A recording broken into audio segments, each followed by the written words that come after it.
desperate nie. Hy comfortable geraak in sy situasie. Hy accepted it. Halleluja. Hoe desperaat is jy? Hoe desperaat is jy net om te slaag? Skryf op maar net elke dag. Kom sit jy die sak neervat om weer môreoggend. Dan gaan ek klas toe as ek nie slaag nie. Dan sê ek is hierdie onderwys. Hoe desperaat is ons? Hoe desperaat is ons om te kry dit wat jy wil hê in die lewe? Om universiteit toe te gaan, om vorentoe te gaan in die lewe. Hoe desperaat is jy? Hoe honger is jy om iewers in die lewe te kom? Weet jy, desperate mense sal sê, ek het 'n university papier. Ek is 'n accountant.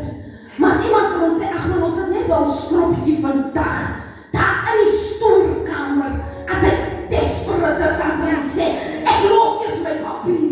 Maar as ek desperate, ek wil toch net die skroppietjie, halleluja. Desperate mense soek jy uit die. Hy vat wat hy kry, halleluja. Desperate situasies vereis altyd desperate measures, halleluja. En die Engelse man, hy sê hom vir my so mooi, hy sê, at desperate times, it calls and it requires for desperate measures for action. Hulle sê ons dat your actions speak louder than your words. Hoe desperaat is jy? Weet jy, desperate mense doen enige iets. Ek ken die gedeelte van die vrou en bloedvloeien. Sy het gedink, Here, hierdie krag is so baie desperateness, dat sal ek maar net hier gaan. Sodat ek net hier uit kan kom, ek is so desperaat.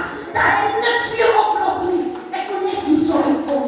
By die soon van sy, hoe desperaat is ons in hierdie plek.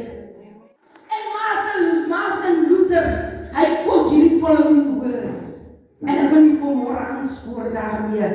Hy sê, if you can't fly, then run. If you can't run,